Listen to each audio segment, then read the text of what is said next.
사랑을 더하라는 제목으로 말씀을 증거하겠습니다. 어제 인터넷에 코미디닷컴에서 추석을 화목하게 보내는 방법, 이런 제목의 글이 있었습니다. 이제 읽어드리겠습니다. 일가 친척이 모두 한자리에 모이는 추석은 어느 명절보다 따뜻하고 정겹다. 혈연 관계에 있는 사람들끼리 모여 서로에 대한 신의를 확인하고 진심 어린 덕담을 주고받는다. 하지만 모든 사람이 이처럼 정답고 화목한 시간을 보낼 수는 없다. 가족이나 친척은 그 누구보다 가까운 사이인 만큼 다투기도 쉽고 곧잘 화풀이 대상이 되기도 한다. 또 상대에게 이해가 되지 않는 거친 말로 상처를 주거나 오해가 쌓여 갈등이 생길 수도 있다. 한가위 날 오랜만에 가족들이 모인 자리, 어떻게 하면 상대와의 관계를 불편하거나 서먹하게 만들지 않고 좋은 명절을 만들 수 있을까? 1. 첫 번째, 상대방에게 감사한 점을 생각하라. 지금은 서로 어색한 사이일 수도 있고 불만이 쌓인 상태일 수도 있다. 하지만 어렸을 때 상대가 나에게 베풀었던 친절이나 함께 어울려 놀았던 시간들을 되새기며 고마움을 느끼면 불편했던 관계가 개선될 수 있다. 명절날 가족이 함께 모일 수 있는 상황에 대해 감사하고 명절 음식을 준비해 준 점과 같은 사소한 일부터 고맙게 생각하면 상대에 대한 행동이나 말 표현이 부드러워지고 상대로부터 좀 더 호의적인 대우를 받을 수 있을 것이다. 상대방에게 대한 감사한 점을 생각하라는 것입니다. 두 번째, 읽어봅니다. 시작. 자, 술을 마시면 사리분별력이 떨어지기 때문에 예기치 못했던 말이나 행동을 하게 된다. 특히 평소 좋지 못한 술버릇으로 상대에게 상처를 준 적이 있는 사람이라면 더 과음은 피해야 한다. 술을 마시면 전투적이거나 공격적인 성향을 보인다거나 자기 연민에 빠져 하소연만 하는 타입이라면 애초에 술을 마시지 않는 편이 낫다. 가족이나 친척에게 호전적인 태도를 보이거나 반대로 자신의 불평만 늘어놓으면 즐거운 명절을 망치게 된다. 너무 과음하지 마시기를 바랍니다. 자, 세 번째, 같이 읽습니다. 시작. 처가 되는 주제를 미리 생각하라. 결혼 정년기에 이른 사람이 가족 모임에서 곧잘 듣는 질문 중 하나는 언제 시집 혹은 언제 장가 가느냐고 묻는 여부다. 대부분 안부를 묻는 차원에서 가볍게 던지는 질문이지만 듣는 당사자는 잔소리로 들리거나 스트레스가 될 수 있다. 마찬가지로 재수생이나 취업준비생은 어느 대학에 갈 것인지 취직은 안 하는지 등의 질문이 두려울 수 있다. 상대에게 상처를 주기 위한 목적이 아니라 오랜만에 만나 서먹해진 관계를 풀고자 하는 질문이지만 상대방이 상처를 받을 수도 있는 대화 주제라면 굳이 꺼내지 않는 편이 좋다. 차라리 최근 이슈가 되고 있는 가십글이나 본인의 소소한 안부를 전하면 그런 대화를 물꼬를 트는 것이, 그런 것으로 대화의 물꼬를 트는 것이 좋다. 여러분 공감이 가십니까? 어제 국민일보에서도 감정노트라는 지면에 김병수 정신과 전문의가 글을 썼는데 글의 주제가 뭔가 하면 명절이 즐거우려면, 그런 주제로 써놨습니다. 내용이 앞에 비슷해서 읽지는 않겠습니다. 또 경향신문에서도 그런 글이 있었는데요. 거기는 이제 줄이면 이렇습니다. 이런 말을 했습니다. 딸 같은 며느리 그런 것 없어요. 가정사역 전문가들은 며느리는 딸이 될 수 없다, 며느리는 딸이 아니다라고 했습니다. 착각하지 마시기를 바랍니다. 그리고 시어머니들이 며느리에게 조심해야 될 말들이 있는데, 첫째는 며느리를 낮추고 아들을 높이는 말입니다. 이런 말입니다. 네가 복이 있으니까 우리 아들 같은 그런 잘난 남자를 만났지. 이런 말 조심히. 두 번째, 며느리에게 명절 노동을 전가하는 말입니다. 며느라이가 할 건데 아들 네가 뭘 할 줄 안다고 부엌에서 그래 분을 찢고 찢음을 전을 붙이고 앉아 있냐? 그런 말 하면 안 된다는 거예요. 이상하게 또 아들이 또 부엌에서 일하면 보기 싫은 시어머니들이 서울에 보니까 두 사람이 있더라고. 보니까 며느리가 할 긴데 네가 뭘 할 줄 안다고 부엌에서 전을 붙이고 앉아 있냐? 들어가라 이래서. 그럼 자, 세 번째, 시어머니의 말을 강요하는 말입니다. 내가 어떻게 키운 아들인데 밥을 안 하니? 나는 애 아침밥 한번 안 굶긴 적이 없다. 이런 말도 조심하라고 합니다. 그다음 네 번째, 며느리를 인정하지 않는 말입니다. 넌 음식을 왜 이렇게밖에 못하니? 이런 말 조심해야 됩니다. 다섯 번째, 친정 가는 며느리를 막아서는 말입니다. 곧 있으면 신우이 올 텐데 좀 이따 보고 가지 그래. 그런 말 하면 안 됩니다. 갈라면 빨리 가라. 예, 그러지요. 그렇지만 속으로는 에이씨. 예. 그 다음 남편이 자신이 하지 않은 효도를 아내에게 떠넘기는 말입니다. 당신이 우리 엄마한테 딸처럼 좀 싹싹하고 애교 있는 며느리였으면 좋겠어. 딸이 아닙니다, 여러분. 자, 그 다음은 며느리가 시어머니를 존중하지 않는 말입니다. 어머니, 그런 건 말 안 해주셔도 요즘 인터넷에 다 나와 있거든요. 이런 말 잘못하면 시어머니 상처 엄청 됩니다. 잘난 척하고 있네, 좀 배웠다고 웃기고 있네, 이럽니다. 여러분, 명절을 만나서 조심해야 될 말들이고 또 하지 말아야 될 그런 말들입니다. 거스릴 말 한마디가 큰 상처를 주고 명절을 힘들게 할 수가 있기 때문에 그렇습니다. 추석 명절은 즐거운 날입니다. 말 그대로 명절 아닙니까? 일가 친척들이 한자리에 모여서 정겹게 보내는 날입니다. 그런데 문제는 따뜻하고 정겹게 보내야 할 그 좋은 명절에 오히려 갈등을 겪고 삐지고 다투고 또 고생을 해서 명절 증후군이 생기고 이런 일이 일어난다고 하는 것입니다. 그래서 명절이 가까우면 머리가 아프기 시작한, 막 부담이 되어지고 심장이 두근두근하고, 가고 싶지 않지만 보고 싶지 않지만 또 가야 하는 그런 일들이 일어나고, 그래서 또 갔다 오면 병이 들고 그러는 거예요. 자, 이런 일들이 있다 보니까 이제 언론에서, 신문에서, 방송에서 추석 명절을 화목하게 보내는 방법, 즐거운 명절이 즐거우려면 막 이런 것들, 글의 주제들이 방송에서도 또 신문에서, 인터넷에서도 다루고 있는 것 같습니다. 자, 그런데 추석 명절을 화목하게 보내는 방법에 대한 글도 많고, 명절이 즐거우려면 어떻게 해야 될 것인가에 대한 좋은 글들도 많지만, 여러분 가장 중요한 것은 오늘 설교 제목입니다.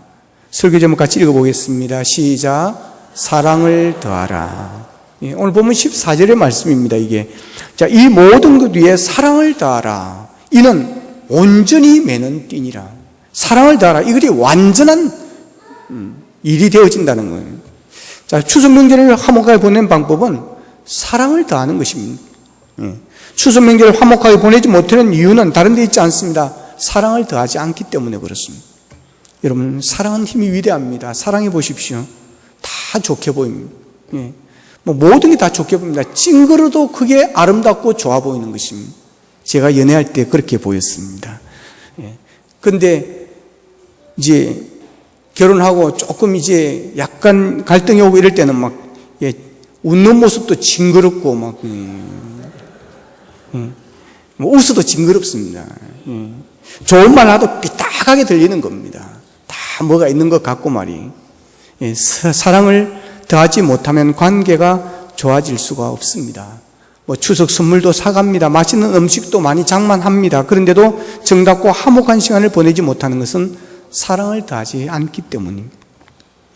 참 사랑은 가난함도 부요함도 없어요. 괴로움도 즐거움도 우리 함께 나누요. 나의 가장 귀한 그것을 주는 거예요. 할렐루야. 여러분, 참상이 이런 거예요. 가난함도 부유함도 문제가 되질 않아요. 이 사랑이 없어 보세요. 가난한 며느리는요, 좀 잘 사는 며느리 가면 막 시기가 나고 기분 나쁘고 좀 산다고 저 봐라 자꾸 말이에요.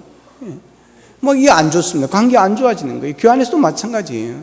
이게 이 갈등이 생기는 것입니다. 있는 사람 없는 사람, 목사님 있는 사람만 좋아한다 하고 말이에요. 이제 이런 일들이 생기는 거예요.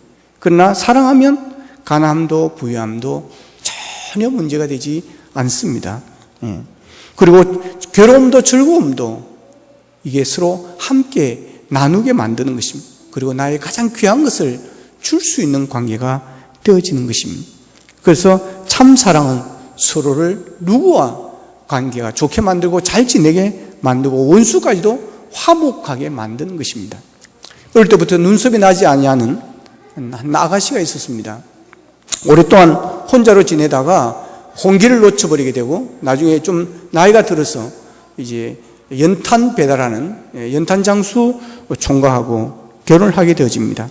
그녀는 자신의 눈썹 얘기를 하지 않았습니다. 대신 그녀는 매일 남편보다 아침에 일찍 일어나서 얼굴을 씻고 화장을 하면서 눈썹을 그리는 것입니다. 자기가 눈썹이 나지 않는 사실을 그렇게 하면서 그는 계속 숨겼습니다. 남편은 잘 속았습니다. 그러던 날 남편의 일을 돕는 직원이 일을 하러 나오지 못했습니다. 사연이 있어서. 그래서 대신 이 아내가 남편의 일을 도와주게 했습니다. 결혼하고 연탄 나르기는 처음으로 해보는 일이었습니다. 힘들었습니다. 지치고 힘들었을 때 남편이 좀 쉬었다 하자고 그러면서 이제 좀 쉽니다. 쉬는 동안에 이제 땀이 나고 막 하니까 아내가 남편이 자신의 목에 걸고 있던 수건으로 아내의 얼굴에 땀을 닦아주는 것입니다. 땀을 닦아주면서 눈썹 있는 부분은 거치지 않도록 조심스럽게 땀을 닦아주는 것입니다. 여기서 아내가 감동을 받습니다. 남편이 다 알고 있었다고 하는 것입니다. 그러면서도 모르는 척하고 아내의 마음을 힘들게 하지 않으려고 그동안 숨기고 있었다고 하는 것입니다. 그 순간 그녀는 자기 자신이 이 세상에 누구보다도 행복하다는 것을 느꼈다고 고백을 했습니다. 여러분, 참된 사랑을 아프면 감싸주는 것입니다. 약점과 허물을 덮어주는 것입니다. 여기에 사랑이 있고 여기에 행복이 있는 것입니다. 여러분, 가족을 사랑할 수 있기를 바랍니다. 예수 믿는 성도들은 형제간에 우애하고 잘 지내야 됩니다. 형제들이 서로 잘 지내려고 노력을 해야 됩니다. 그러나 이게 혼자 노력한다고 또 되어지는 것도 아닙니다. 그래서 한쪽에서 자꾸 그렇게 하면 이게 잘 지내기가 어렵습니다. 한쪽에서 얄미운 짓을 하더라도 우리는 이해하고 용서하고 참고 인내하면서 끝까지 우리는 사랑해야 됩니다. 예수님의 사랑이 바로 그렇기 때문에 그렇습니다. 예수님의 사랑은 끝까지 사는 사랑이기 때문에 그렇습니다. 그래서 우리도 예수님의 사랑으로 끝까지 우리는 사랑해야 됩니다. 어떤 일이 있어도 같이 싸우면 안 됩니다. 교회 안에서도 마찬가지입니다. 교회 안에서도 미운 사람이 있으면 안 됩니다. 교회에서 원수가 있으면 안 됩니다. 원수를 사랑하라고 배우는 것이 여러분 교회입니다. 그런데 교회 안에서 보기 싫은 사람이 있었어야 되겠습니까? 교회에서 미운 사람이 있으면 여러분 교회 오기가 싫어집니다. 교회 오면 오히려 스트레스가 받습니다. 아들이 엄마한테 주일인데 교회 가기 싫다는 것입니다. 나 오늘 교회 가기 싫다고. 나 오늘 쉬고 싶다고. 왜 그러냐고 했더니 보기 싫은 사람이 있어가지고 막 교회 가기 싫다는 겁니다. 그래서 어머니가 그럽니다. 아들아, 그래도 담임 목사가 교회를 안 가면 되겠나 주일날 그러더라는 것입니다. 여러분, 마음이 불편하면 신앙생활이 참 힘듭니다. 기도가 잘 안 됩니다. 기도하려고 하면 그 미운 사람 생각이 자꾸 떠올라서 열을 받고요, 기도가 안 되는 거예요. 그런 마음으로는 여러분 예배를 드려도 은혜를 못 받습니다. 마음의 문이 닫혀져 있기 때문에 은혜의 강물이 들어오지를 않습니다. 여러분, 교회 와서 이렇게 된다면 이것만큼 여러분 불행한 성도가 어디에 있겠습니까? 미운 사람이 있고 분노가 차 있으면요, 은혜가 안 됩니다. 기도가 안 됩니다. 그래서 예수님께서 원수도 사랑하러 가신 이유가 바로 거기에 있습니다. 나를 위했습니다. 나의 신앙을 위했습니다. 나의 믿음을 위했습니다. 내가 은혜야 받아가야 되기 때문에 그런 것입니다. 여러분에게 미운 사람이 없기를 바랍니다. 보기 싫은 사람이 없기를 바랍니다. 원수가 없기를 바랍니다. 끝까지 사랑해 줄 수 있기를 바랍니다. 상대방이 오해한다 할지라도 여러분은 그냥 끝까지 묵묵히 사랑해 주십시오. 그러면 내가 손해보는 것 같을 때가 있습니다. 왜 나만 그래야 되느냐고, 왜 나만 참아야 되느냐고, 왜 나만 용서해야 되느냐고. 그러나 여러분 절대 손해보지 않습니다. 끝까지 살아가는 자가 이깁니다. 여러분, 끝까지 살아가는 자가 복을 받습니다. 때가 되면 하나님이 은혜를 베풀어 주십니다.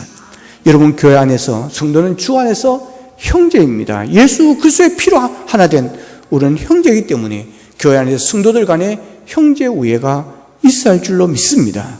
가족을 위해서, 형제를 위해서 여러분 기도를 많이 하십시오. 중보하십시오. 그들을 축복하십시오. 그러면 사랑하는 마음이 생겨나게 되어지는 것입니다. 베드로후서 1장 5절에서 7절에 보면 그러므로 너희가 더욱 힘써 너희 믿음의 덕의 지식을, 지식의 절제의 인내를, 인내의 경건을, 경건의 형제 우애를, 형제 우애에 사랑을 더하라 그랬습니다. 여러분, 사랑의 특성은 하나 되게 하는 것입니다. 투교환입니다. 사랑의 산술은 1 플러스 1은 2가 아니고 1 플러스 1은 뭐라고요? 1입니다, 여러분. 한 사람이 모여서 하나가 되어지는 것입니다. 근데 1 플러스 1이 1만 1이 아니라 1 플러스 1 플러스 1 플러스 1 플러스 계속해서 1 플러스를 해도 1이 되어진다고 하는 것입니다. 한 사람 더해진다 할지라도 예수 그리스도의 사랑이 더해지고 우리가 사랑을 더하면 아무리 많은 성도들이 모인다 할지라도 여러분 하나가 되어질 수 있다라고 하는, 이게 사랑의 특성입니다, 여러분. 어느 선교사가 아프리카에 한 마음에 전도하러 갔습니다. 한 가정에 갔더니 삼형제가 막 싸우고 있는 거예요. 그래서 왜 그러냐고 물었더니 이 큰아들이 이제 설명을 하는데 아버지가 말을 17필을 남겨주고 갔다는 것입니다. 얼마를 남겨주고 갔다고요? 17필.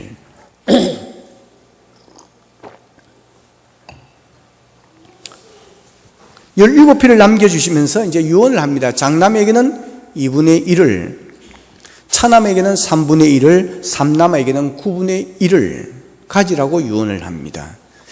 자, 말씀대로 나누니까 17마리를 이렇게 장남은 2분의 1, 차남은 3분의 1, 막내는 9분의 1 이렇게 이제 나누니까 장남은 8마리에 2분의 1이 되는 겁니다. 8과 2분의 1. 그 다음 차남은 5마리에 3분의 2필이 됩니다. 그리고 삼남은 1마리에 8분의 9필이 나오는 것입니다. 그러니까 17을 가지고 2분의 1, 3분의 1, 9분의 1을 나누면 그렇게 나오는 거예요. 그러니까 아무도 이제 양보하지 않으려고 하는 것입니다. 그래서 싸우는 중이라고 그러고 있습니다. 아버지가 몇 마리씩, 너 몇 마리, 그냥 이래버렸으면 되는데 2분의 1, 3분의 1, 9분의 1로 해놓으니까 이제 이런 일이 일어나는 거예요. 그 말을 들은 선교사님이 그럽니다. 그러면 내가 타고 온 말을 여기에 내가 두고 갈 테니까 보태드릴 거니까, 만약 이제 8과 9분의 1, 8.5, 5.7, 1.9, 이렇게 되어지면 이 산채로 나눌 수가 없다는 거예요. 그래서 이제 싸우니까 한 마리를 주면서 이제 한 마리를 대줄 테니까 산채로 서로 나누십시오, 그러면. 그래서 자기가 타고 온 말을 제공을 했습니다. 그러니까 이제 몇 마리 되는 거예요? 몇 필이? 18필이 됩니다. 그러니까 18필을 가지고 이제 나누니까 너무 쉬운 거예요. 그러니까 반올림만 해버리면 되는 것입니다. 그 해결이 되는 거예요. 그러니까 장남은 8과 2분의 1필이었으니까 9필을 가지면 되고, 그 다음 차남은 5마리에 3분의 2필이 되니까 6필을 가지면 되고, 그 다음 삼남은 1과 8분의 9필이 되니까 올리면 해서 2필을 가져가면 되는 것입니다. 그래서 아주 쉽게 산채로 다 나누었습니다. 그래서 장남은 9필이 되고 차남은 6필이 되고 삼남은 2필을 가져가게 되었습니다. 그런데 놀라운 일이 일어난 것입니다. 여러분, 이 형제들이 가져간 말이 몇 필이 되어지는 것입니까? 몇 필이에요? 또 세니까 17필이 나오는 것입니다. 이 모든 말을 합하니까 교만으로 17필이 나오는 거예요. 그래서 선교사님이 정원 한 필은 그대로 남았습니다. 17필을 싸우면서 나누려고 때보다 장남은 2분의 1, 차남은 3분의 1, 삼남은 9분의 1필을 더 가졌는데도 1필이 그대로 남았으니 너무 이상한 것입니다. 이때 선교사님이 그럽니다. 내가 여러분에게 드린 이 한 필은 사랑의 한 필입니다. 이렇게 사랑이 있는 곳에는 모든 것이 원만하게 해결될 뿐만 아니라 더 풍부해집니다. 그런 말을 했습니다. 여러분, 오늘 본문에서 사도 바울은 이 모든 것에 사랑을 더하라, 이는 온전히 매는 띠니라 그랬습니다. 이 모든 것에 사랑을 더하라, 이가 온전하게 해결하는 답이요, 해결하는 해결책이라고 하는 것입니다. 사도 바울에게 사랑은 어떤가는 기독교의 주덕입니다. 그래서 예수 믿는 성도에게 세상 사람들과 다른 사랑이 있어야 한다고 강조합니다. 우리는 세상 사람들과 다른 차원의 사랑을 할 수 있어야 됩니다. 본문 12절에 보면 그러므로 너희는 하나님이 택하사 거룩하고 사랑받는 자처럼 긍휼과 자비와 겸손과 온유와 오래 참음을 옷 입고 그럽니다. 자, 이 말씀은 예수 믿는 성도가 입어야 할 옷이 있다고 하는 것입니다. 세상 사람들과 다른 옷을 우리가 입어야 된다고 하는 것입니다. 그러므로 너희는 하나님이 택하사 거룩하고 사랑받는 자처럼, 성도는 성도답게 살아야 한다고 하는 것입니다. 성도는 세상 사람들과 표가 나야 된다는 것입니다. 그래서 표나는 옷을 입으라는 것입니다. 옷은 표가 납니다. 딱 경찰을 보면, 경찰 옷을 보면 아, 경찰이구나, 알게 되어집니다. 그래서 막 이렇게 과속하다가 부득부득 쳐다봅니다. 혹시 경찰 옷 입고 오는 사람 없나? 또 급해가지고 신호등이 있는데 빨간 신호등인데 그냥 푹 가는 길에 푹 갑니다. 그래서 팍 쳐다봅니다. 혹시 경찰 보고 없나? 이렇게 표시가 나거든요. 군인은 옷을 보면 군인 표시가 나는 것입니다. 마찬가지로 예수 믿는 사람은 예수 믿는 표가 나야 된다고 하는 것입니다. 그래서 옷을 입으라고 그렇게 비유적으로 표현을 하고 있습니다. 여러분, 사람은 옷 입는 것을 보면 그 사람을 알 수가 있습니다. 그 마음은 입고 다니는 옷을 통하여 잘 드러납니다. 자포자기한 사람은 대충 입고 다닙니다. 그래서 그런 병든 마음을 치유하는 방법에는 옷을 바꿔 입히는 것이 여러분 좋습니다. 밝은 옷을 입는 것만으로도 효과가 있습니다. 그래서 이것을 의복치유라고 그렇게 말합니다. 스윗세라피라고 합니다. 그러니까 여성들은 이 옷을 바꿔 입는 것으로 여러분 치유가 일어납니다. 그래서 쇼핑하면서 치료받는 여자들이 있다고 그런 이야기를 들었습니다. 그러니까 여러분 여자가 우울해하면 그냥 돈 줘가지고 쇼핑하고 오라 그랬어요. 그래 옷을 바꿔 입게 만들었어요. 그럼 이게 여러분 스윗세라피입니다. 의복치료 아십니까? 남자분들 잘 들으십시오. 맨날 백화점에 가냐면 그러지 마시고 쇼핑하러 왔어요. 안 그러면 저 웅상에 가면 인디안 상설 매장이 있습니다. 가라 그랬어요. C.S. 루이스라는 분이 있습니다. 여러분, 이분이 순전한 기독교라는 책을 썼는데 거기에 보면 가장하라는 내용이 있습니다. 그런 척하면 그렇게 된다는 것입니다. 그런 척하면 그렇게 된다는 거예요. 못생긴 사람이 잘생긴 가면을 쓰고 다녔습니다. 잘생긴 가면을 쓰고 다니면서 잘생긴 척 하는 것입니다. 10년을 그렇게 쓰고 다녔습니다. 그러다가 10년 후에 벗었습니다. 어떻게 되었을까요? 정말 잘생긴 얼굴이 되어 있더라는 것입니다. 자신감, 남을 대하는 태도 이런 것들이 변했기 때문에 그렇습니다. 그래서 가장하라 그러면 그렇게 된다라고 하는 것입니다. 겸손한 듯 행동하다 보면 나중에 진짜 겸손한 사람이 됩니다. 오래 참는 사람인 듯 행동하다 보면 오래 참는 사람이 되어집니다. 이것이 옷 입음의 원리입니다. 억지로라도 여러분 그렇게 해보라는 것입니다. 억지로라도 사랑해보라는 것입니다. 그러다 보면 진짜로 사랑하게 되어지는 것입니다. 여러분 억지라도 그래서 웃으라고 하지 않습니까? 우리의 뇌는 그것이 진짜의 웃음인지 가짜 웃음인지 구분을 하지 못한다는 것입니다. 그래서 억지라도 웃으라는 거예요. 그래서 기쁜 척만 해도 진짜 기쁠 때와 똑같은 그런 호르몬이 나온다는 것입니다. 그래서 항상 기뻐하라고 하는 이유가 바로 거기에 있는 것입니다. 진짜 변화되면 얼마나 좋겠습니까? 그리고 진짜 변화되어야 됩니다. 그런데 처음부터 완전히 변화되기는 쉽지 않습니다. 첫 단계는 변화된 뜻이 행동하는 것입니다. 예수님의 자녀답게 행동하는 자처럼 사는 것입니다. 이 사도 바울은 옷 입으라고 그럽니다. 무슨 옷을 입으라고 그랬습니까? 긍휼, 자비, 겸손, 온유, 오래 참음으로 옷을 입으라고 그럽니다. 긍휼은 다른 사람을 불쌍히 여기서 돌봐주는 것입니다. 자비는 남을 깊이 사랑하고 가엾게 여기는 것입니다. 겸손은 자신을 낮추고 다른 사람을 높이는 것입니다. 온유는 온화하고 부드러운 성격과 태도를 의미합니다. 그러나 이 모든 것을 구분이 명확하지는 않고 실천하여 살기가 어렵습니다. 하지만 13절에 구체적인 지침이 나와 있습니다. 13절 같이 한번 읽어봅니다. 13절 같이 시작. 누가 누구에게 불만이 있거든 서로 용납하여 피차 용서하되 주께서 너희를 용서하신 것 같이 너희도 그리하고. 서로 용납하고 피차 용서하는 것, 하나님께 용서받고 택함받은 우리가 함께 입고 다녀야 할 옷이라고 하는 것입니다. 그렇게 하다 보면 우리가 예수님을 닮게 되어진다고 하는 것입니다.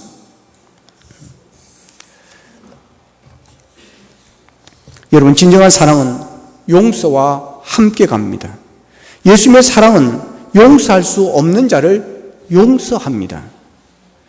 옛날 어린 마을에 한 지주가 있었습니다. 어느 날 그가 금고에 넣어둔 돈이, 보물이 도둑맞게 되어집니다.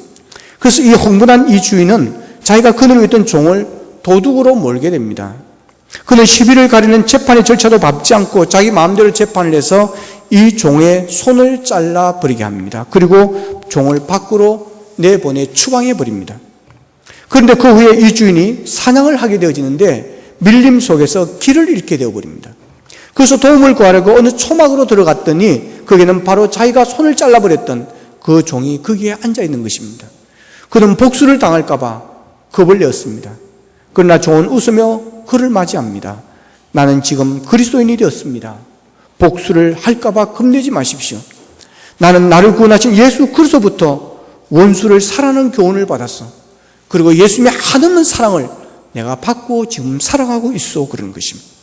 여러분, 용서하는 것은 정말 어려운 일입니다. 자신의 손을 잘라서 마을 밖으로 추방한 그 사람을 여러분 어떻게 용서할 수 있겠습니까? 그런데 용서합니다. 그가 용서할 수 있었던 것은 자신의 마음이 아닙니다. 예수 그리스도의 마음이고 예수 그리스도의 주신 마음이고 예수 그리스도의 사랑이 있었기 때문인 줄로 믿습니다. 그리스도의 십자가는 하나님의 사랑을 보장하는 최고의 상징입니다. 예수님의 사랑은 한없는 사랑입니다.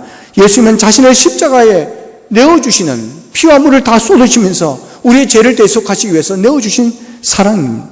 예수님은 자신을 배신하고 도망간 제자들을 다 용서했습니다. 여러분, 우리가 이러한 예수님의 사랑으로 용서를 받았습니다. 그러기에 우리도 그런 용서를 나누어야 된다고 하는 것입니다. 사람들은 다 천차만별입니다. 생각이 다르고 개성이 다릅니다. 어떤 사람은 맛있다고 하는데 어떤 사람은 맛없다고 합니다. 어떤 사람은 거기에 가보고는 멋있다고 그런 곳이 어디 있느냐고 그러지만 또 어떤 사람은 뭘 멋있느냐고 그럽니다.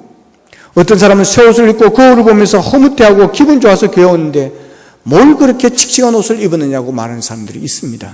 사람마다 다릅니다. 그러므로 상대방을 인정하고 받아들이면 이해하고 용납할 수가 있고 하나 될 수 있습니다. 여러분의 가정도 일터도 교회도 마찬가지입니다. 생각이 다르고 개성이 다른 사람이 모여있지만 서로 이해하고 용납하고 인정하면 하나 될 수가 있음을 여러분 기억할 수 있기를 바랍니다. 기독교인들이 모이는 인터넷 카페에 한 여자 권사님이 자신의 경험을 글로 올려놓았습니다. 이런 내용입니다. 아들의 결혼을 위해 며느리의 가족과 상견례를 갖는 날이었습니다. 양가 부모와 형제 자매들이 호텔 레스토랑에 모여 정중하게 인사를 나누고 식사를 하게 되었습니다. 그때 이상하고 어색한 분위기가 연출이 되었습니다. 서울에서 회사를 격리하는 권사님 가정과는 달리 사돈이 될 분은 시골에서 농사를 짓는 분들이었는데 레스토랑에서의 식사가 익숙하지 않았던 사돈 부부가 식탁 위에 삼각형으로 멋있게 잡혀있는 네킵을 모자처럼 머리에 썼던 것입니다.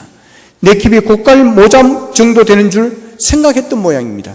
사돈 부부가 얼마나 진지하게 모자를 쓰고 계셨는지 상황을 웃음으로 넘길 수도 없었고 용도를 제대로 설명하자니 사돈이 무안해할 것 같아 어찌할 줄을 몰라 하고 있었습니다. 덩달아 긴장한 자녀들까지 아무 말도 못하고 있을 때 옆에 있던 권사님의 남편이 똑같이 냅킨을 머리에 쓰셨다고 합니다.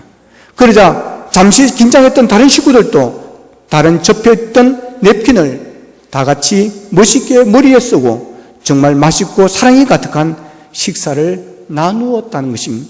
여러분, 이런 것이 용납입니다. 이런 것이 받아들임입니다.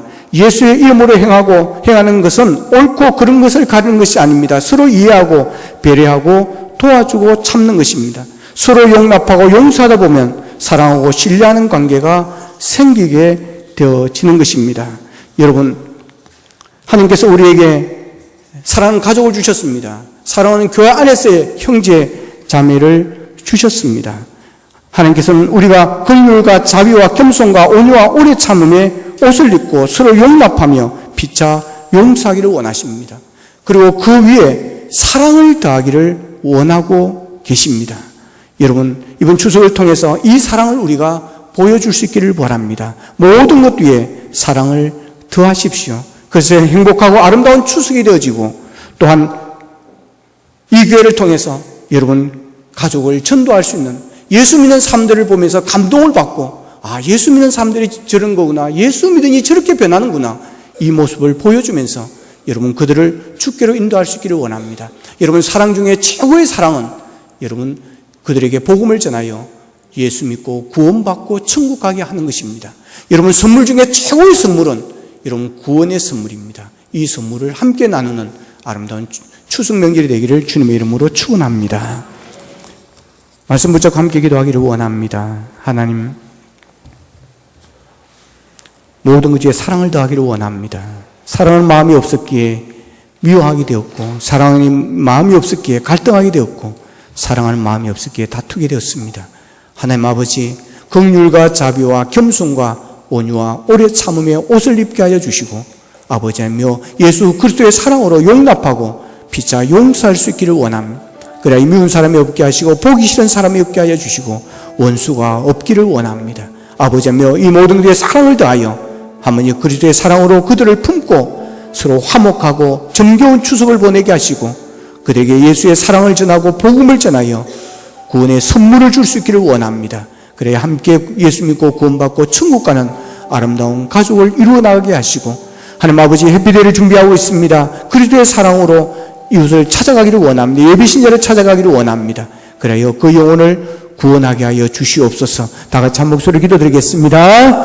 아버지 하나님, 은혜를 감사하고 감사합니다. 하나님 아버지, 오늘 또 귀한 말씀을 주시니 감사합니다.